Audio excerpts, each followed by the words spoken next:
Assalamualaikum warahmatullahi wabarakatuh. Jumpa kembali di video saya kali ini, yaitu Agustina Merdekawati. Dalam video kali ini, saya akan membahas mengenai bentuk kanonik, bentuk baku, dan aplikasinya. Tapi jangan lupa ya, klik tombol subscribe-nya Agustina Merdekawati. Bentuk kanonik adalah fungsi boolean yang dinyatakan sebagai jumlah dari hasil kali dari jumlah dengan setiap suku yang mengandung literal yang lengkap.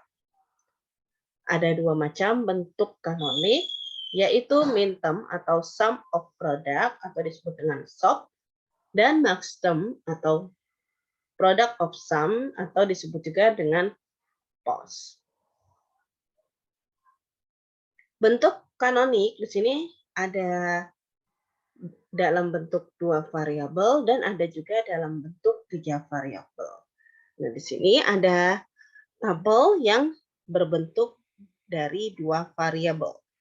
Jika X-nya 0, Y-nya 0, maka SOP-nya yaitu X absen, Y absen. Lambangnya yaitu M0. Kalau maxtermnya yaitu X ditambah Y.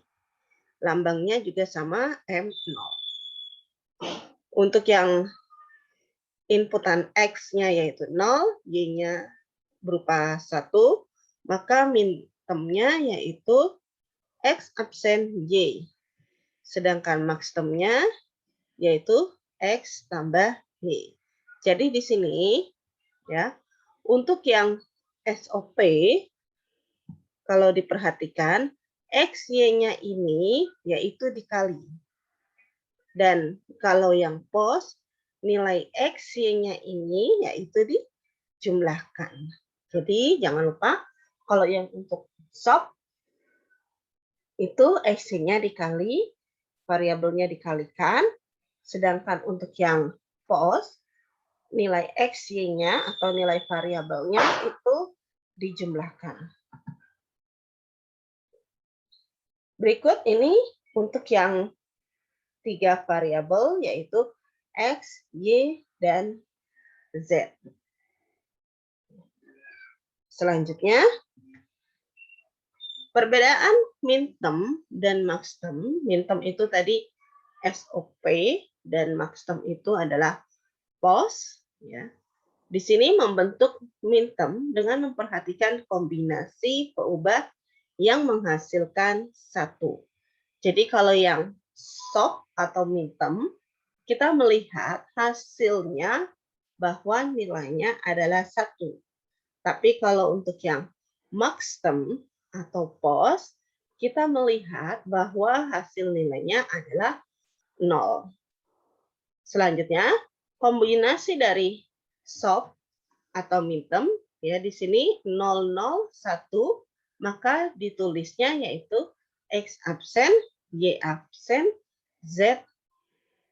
Karena apa di sini dikali? Karena SOP atau minterm. Jadi tadi di awal saya sudah mengatakan kalau yang minterm atau SOP nilai variabelnya dikali.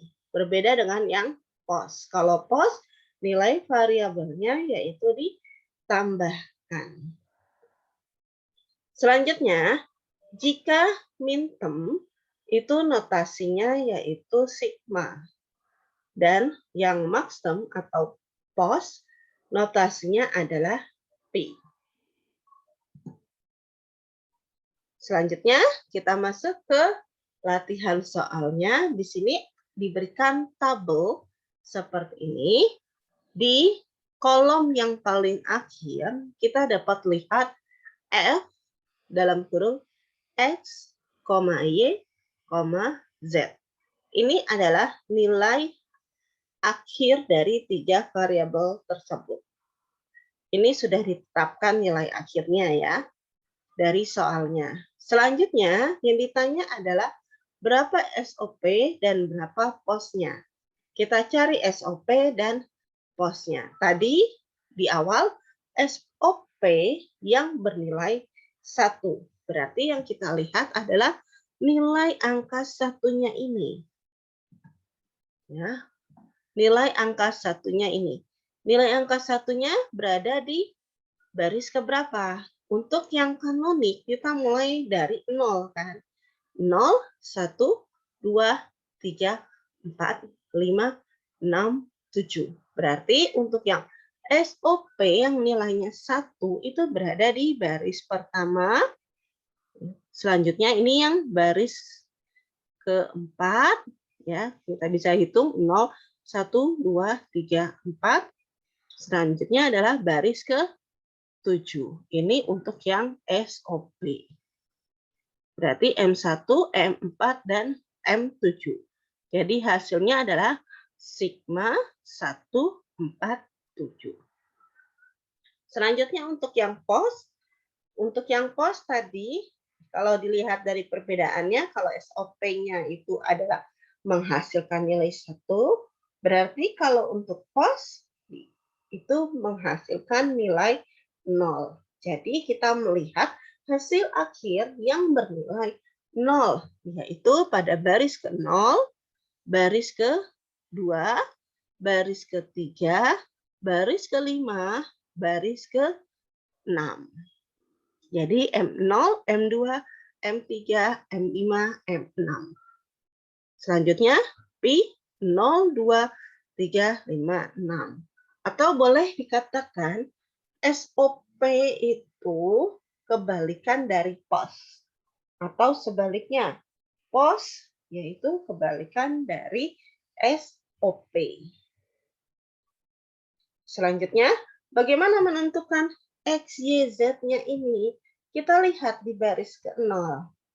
Ya, baris ke-0, X-nya 0, Y-nya 0, Z-nya 0. Berarti ya, ini X-nya bukan X absen karena nilainya 0. Ya kan? Berarti X tambah Y tambah Z. Atau bisa kita lihat di tabel yang sebelumnya. Untuk yang min term,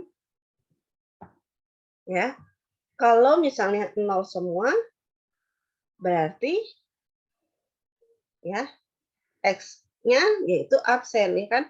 X absen, Y absen, Z absen. Tapi kalau untuk yang pos, X ditambah Y ditambah Z. Seperti itu. Ini untuk nilai X, Y, Z-nya bisa dilihat dari tabel yang 3 variabel ini. Selanjutnya,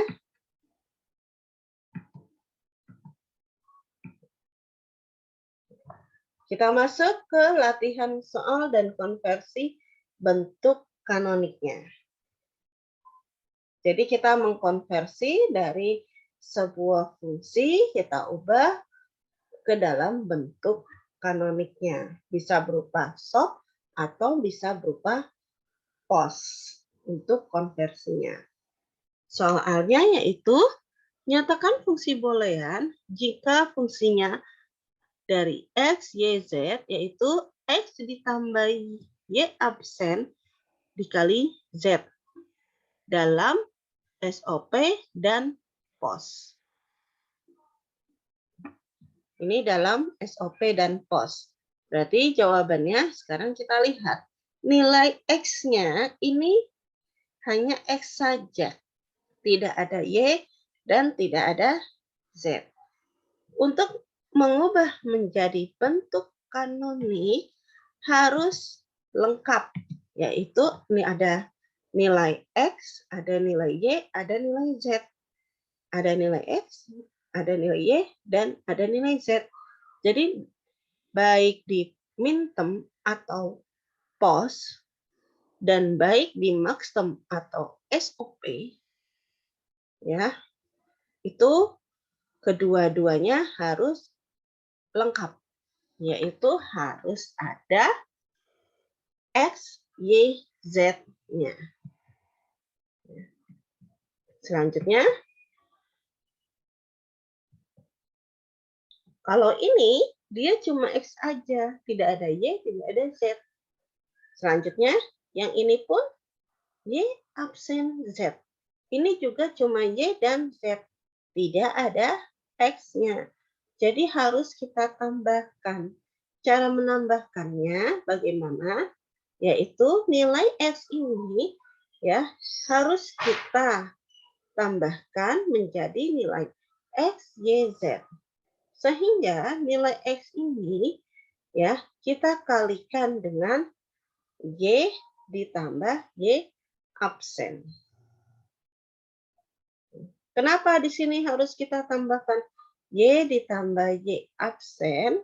Karena Y ditambah Y absen yaitu bernilai 1. Jadi X dikali 1 hasilnya tetap X kan? Seperti itu. Jadi di sini X dalam kurung Y ditambah Y absen ya. Dan Y ditambah Y absen ini nilainya 1. Tahu dari mana nilainya 1 untuk Y ditambah Y absen? Itu dari pertemuan yang sebelumnya, yaitu mengenai aljabar boolean. Ya, dalam bentuk boolean. Di sini, di sana, waktu yang pertemuan sebelumnya, atau video sebelumnya, saya sudah menjelaskan bahwa Y ditambah Y absen itu nilainya 1. Jadi, kalau dikalikan X, maka hasilnya adalah X. Selanjutnya, kita keluarkan nilai Y-nya. X dikali Y dapat XY. Ditambah X dikali Y absen dapatnya X, Y absen. Seperti ini. Nah, selanjutnya ini nilainya adalah XY ditambah XY absen. Jadi masih kurang kan? Nilai Z-nya mana? Karena masih kurang, jadi kita tambahkan nilai Z-nya. Yaitu dengan cara XY ini dikalikan dengan Z ditambah Z absen. Karena apa? Ya, nilai Z ditambah Z absen itu bernilai 1. Berarti X dikali Y dikali 1, maka hasilnya kan tetap yaitu 1. Selanjutnya ditambah X, Y absen dikali Z ditambah Z absen. Selanjutnya kita keluarkan nih nilai Z yang di dalam kurung ini. Yaitu XY dikali Z yang di depan ini. Yaitu hasilnya adalah XYZ. Ditambah XY dikali Z yang absen ini. Jadi XYZ absen. Ditambah XY absen dikali Z. Dapat hasilnya XY absen Z. Ditambah XY absen dikali Z absen. Jadi hasilnya XY absen Z absen.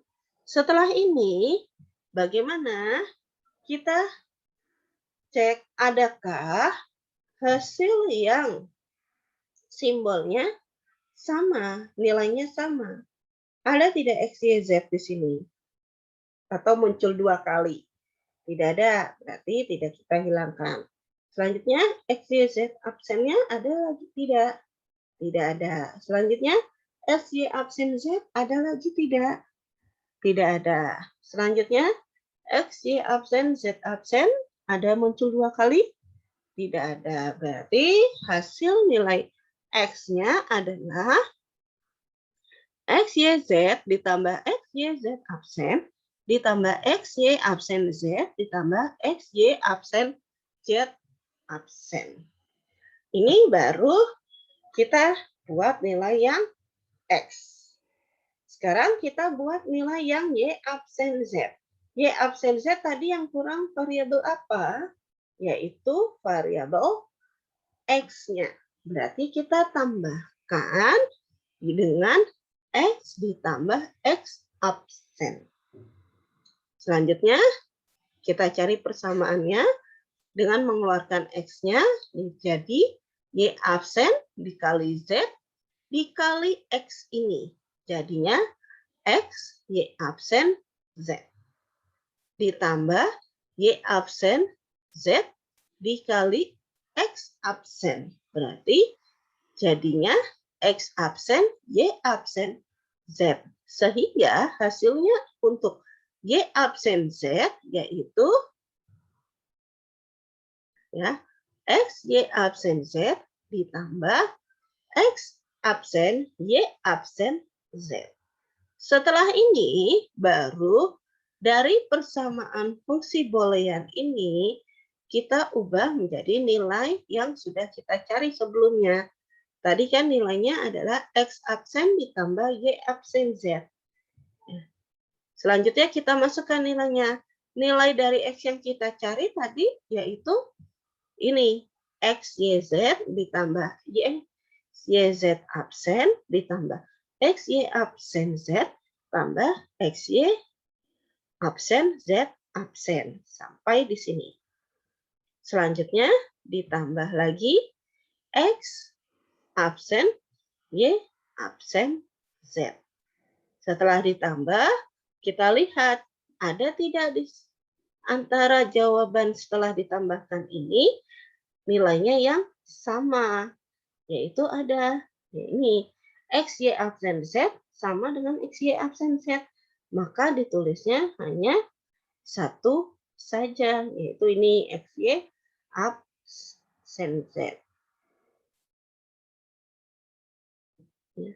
Dan jadi didapat hasilnya X, Y, Z ditambah X, Y, Z absen ditambah X, Y absen Z ditambah X, Y absen Z absen ditambah X absen Y absen Z. Selanjutnya setelah ini kita lihat nilai dari variabel ini ya. Kita lihat di tabelnya, dia termasuk lambangnya apa? Berarti lambangnya adalah M7, ya kan, X, Y, Z.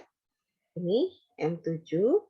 Selanjutnya M6, yaitu X, Y, Z absen. Selanjutnya X, Y absen Z. X, Y absen Z ini berarti M5.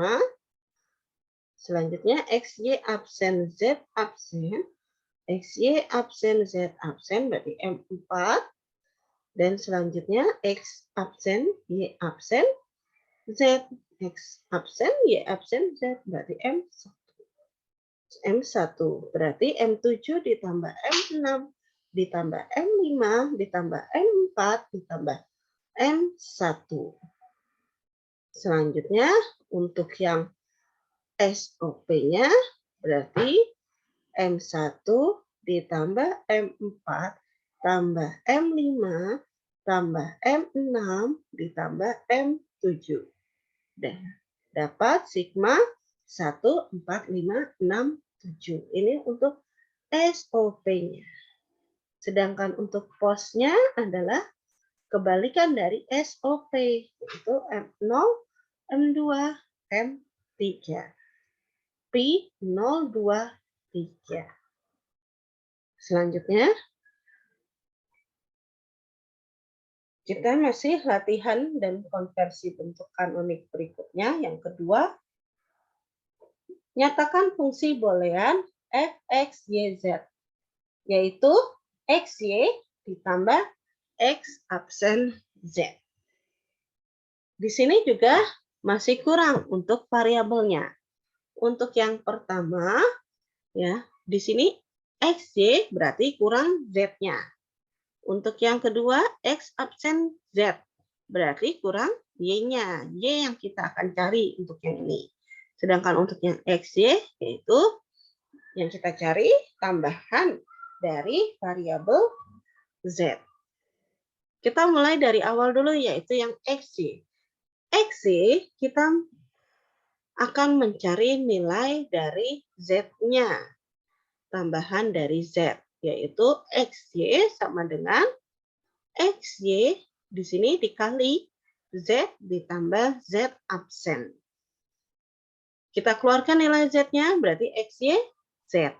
Ditambah XY Z absen. Jadi, Ya, ini untuk nilai yang X, Y. Jadi untuk yang nilai X, Y, hasilnya X, Y, Z ditambah X, Y, Z absen. Selanjutnya untuk nilai yang X absen Z. Yang kurang adalah Y. Berarti kita mengkalikannya dengan Y ditambah Y absen. Sehingga Y-nya kita keluarkan, Y absen Y dikali Z. Ditambah X absen Y absen dikali Z. Jadi untuk yang X absen Z, nilainya menjadi X absen YZ ditambah X absen Y absen Z. Sekarang kita jumlahkan nih nilai yang sudah kita cari tadi. Ya, menjadi nilai X-nya berapa? Tadi XYZ ditambah XYZ absen. Ditambah sekarang yang X absen Z-nya. Ditambah X absen YZ ditambah X absen Y absen Z. Setelah ini baru kita cari SOP-nya dengan cara tadi yang kita jumlahkan tadi, ya, kita cari nilai lambangnya dari mintemnya. Berarti kalau X, Y, Z berarti M7. Untuk yang X, Y, Z absen, X, Y, Z absen nilainya M6. Untuk yang X absen Y, Z nilainya M3. Untuk yang X absen Y absen Z berarti nilainya adalah M1. Sehingga untuk SOP-nya adalah sigma 1367. Sedangkan untuk posnya yaitu kebalikan dari SOP, yaitu M0, M2, M4, M5. Jadi P0245.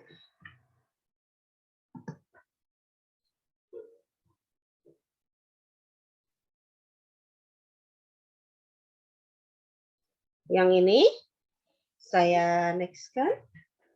Selanjutnya, aplikasi aljabar boolean. Di sini ada beberapa bidang untuk mengetahui aplikasi pada aljabar boolean, yaitu bidang jaringan pensaklaran dan rangkaian digital. Bidang penjaringan saklar di sini yaitu objek yang mempunyai dua buah keadaan, yaitu bisa dibuka atau bisa ditutup. Karena apa? Di sini memiliki gerbang atau gate. Gerbang atau gate di sini digunakan untuk aliran listrik, air, gas, atau informasi atau benda lain. Jadi biasanya gate ini berupa keran pada pipa hidrolik, transistor, atau dioda dalam rangkaian listrik, dispatcher pada alat rumah tangga, atau sembarang alat lain yang dapat melewatkan atau menghambat aliran.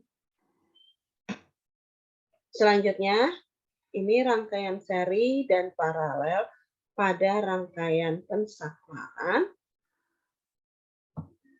Rangkaian seri dan paralel ini kita sebut dengan gerbang logika. Rangkaian seri dan paralel ini dengan peubah komplement yang menyatakan closed gate. Closed gate ini bisa ditutup, sedangkan untuk yang bukan komplement itu dinyatakan dengan open gate. Rangkaian seri di sini dilambangkan dengan logika N. Untuk yang rangkaian seri di sini arusnya dia tidak ada percabangan. Jadi di sini diambil contoh, ada input A, dan di sini ada saklar X dan saklar Y. Sedangkan B ini adalah output.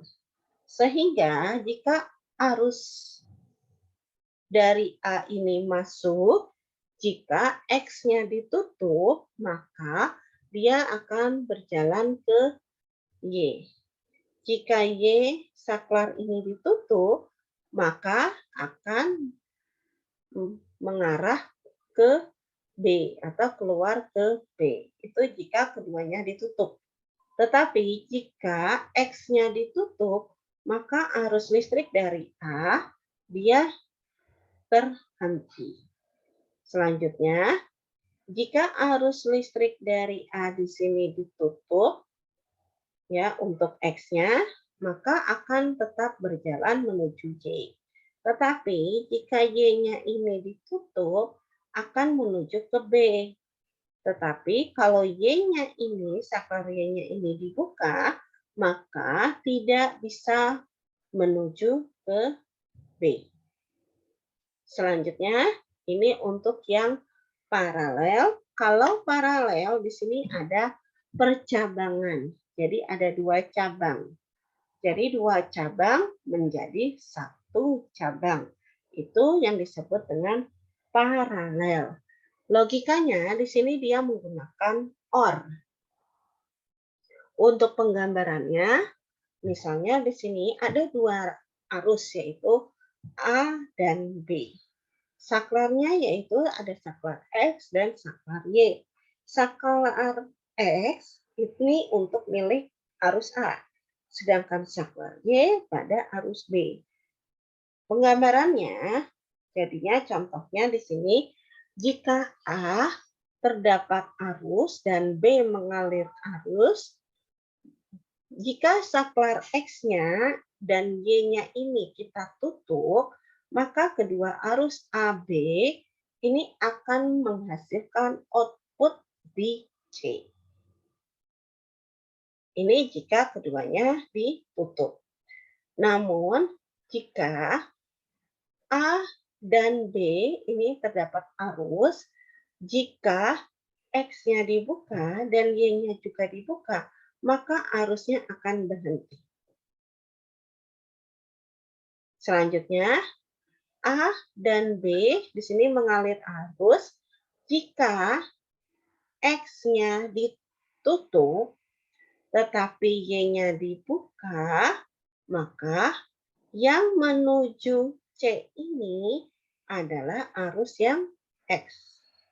Atau sebaliknya, jika Y-nya ditutup, namun X-nya dibuka, maka yang mengalir arusnya adalah yang Y.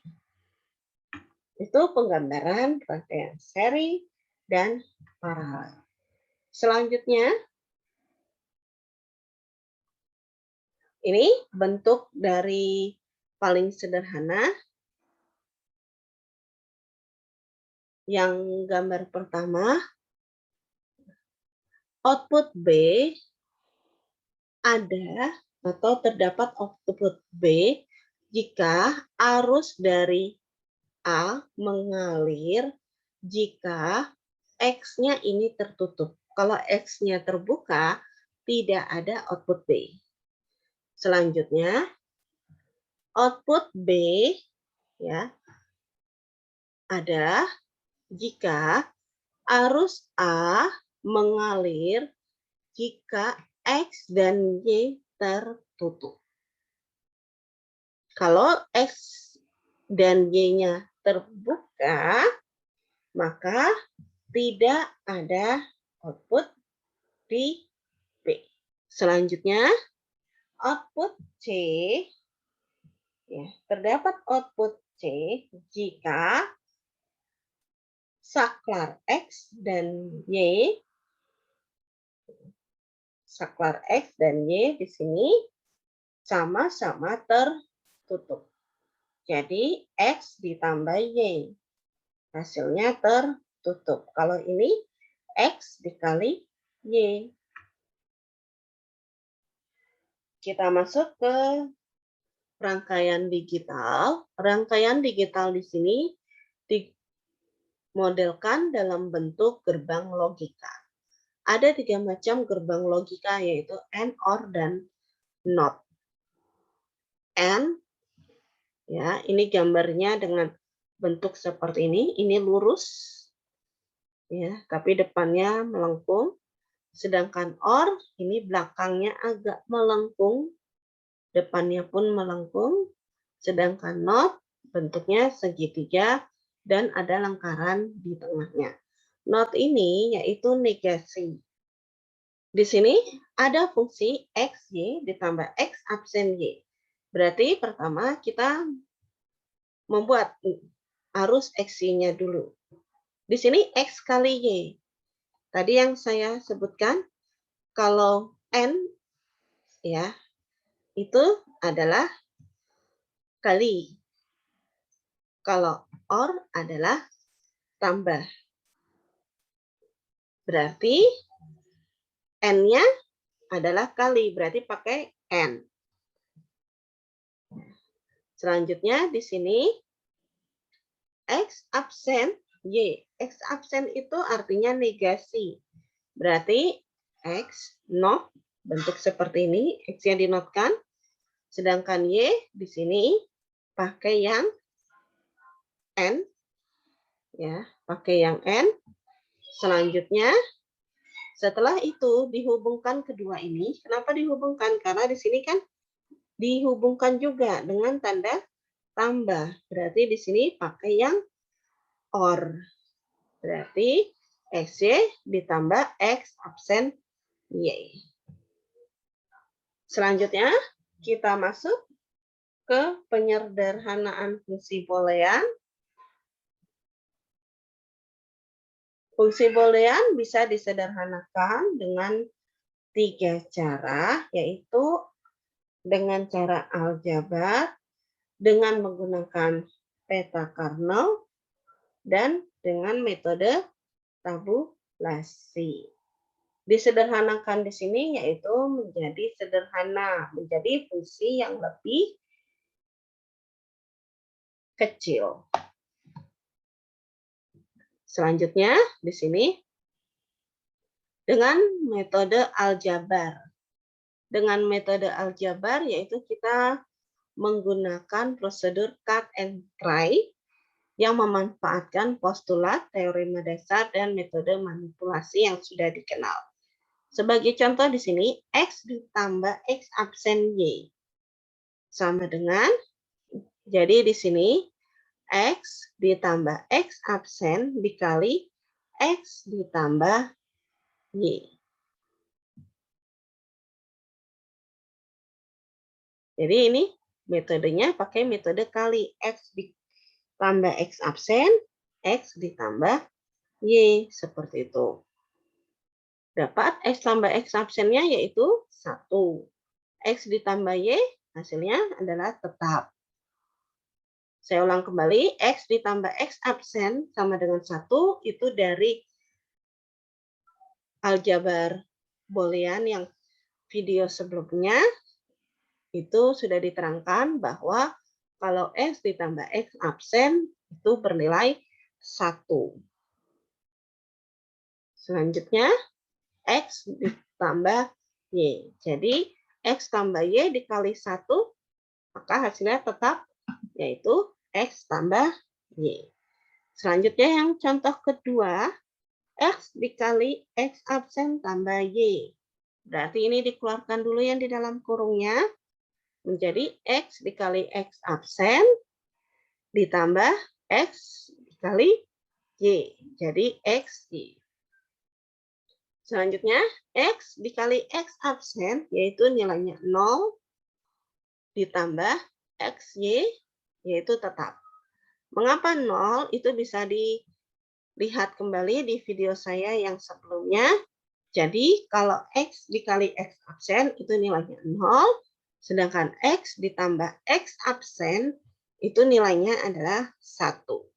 Berarti di sini 0 ditambah XY, maka hasilnya adalah XY. Ini penyederhanaan. Dari fungsi X ditambah X absen Y menjadi X tambah Y. Selanjutnya dari fungsi X dikali X absen ditambah Y menjadi X, Y. Selanjutnya, penyederhanaan peta Karnaugh yaitu sebuah diagram atau peta yang berbentuk dari kotak-kotak yang bersisian. Tiap kotak merepresentasikan sebuah min-term. Peta Karnaugh dengan jumlah kotak lebih dari 4 buah akan memiliki sisi yang berseberangan. Sisi yang berseberangan tersebut sebenarnya merupakan sisi yang bersisian. Artinya, peta Karnaugh dapat dibayangkan sebagai sebuah kubus atau sebuah balok atau silinder yang tersusun dari kotak-kotak. Seperti contoh di sini, peta Karnaugh dengan 2 peubah. Pertama, kita sajikan dulu peta Karnaugh-nya dengan 2 peubah. Ada M0, ada M1, M2, M3. Letaknya seperti ini, tidak bisa diubah. Jadi M0, M1, M2, M3. Selanjutnya kita buat nilai X dan Y.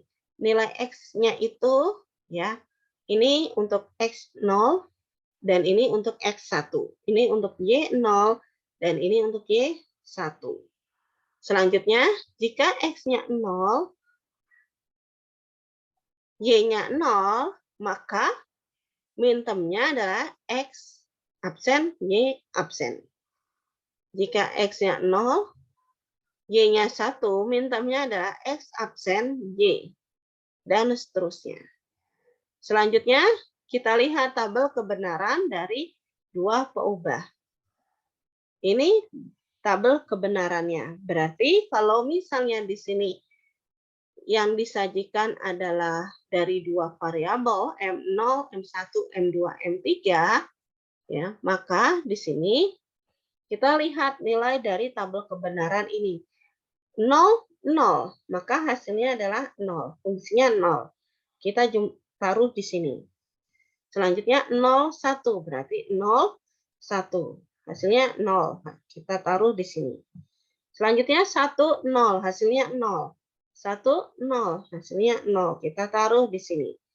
Selanjutnya 1, 1, fungsinya hasilnya 1, berarti kita taruh di sini. 1, 1, kita taruh nilai satunya di sini.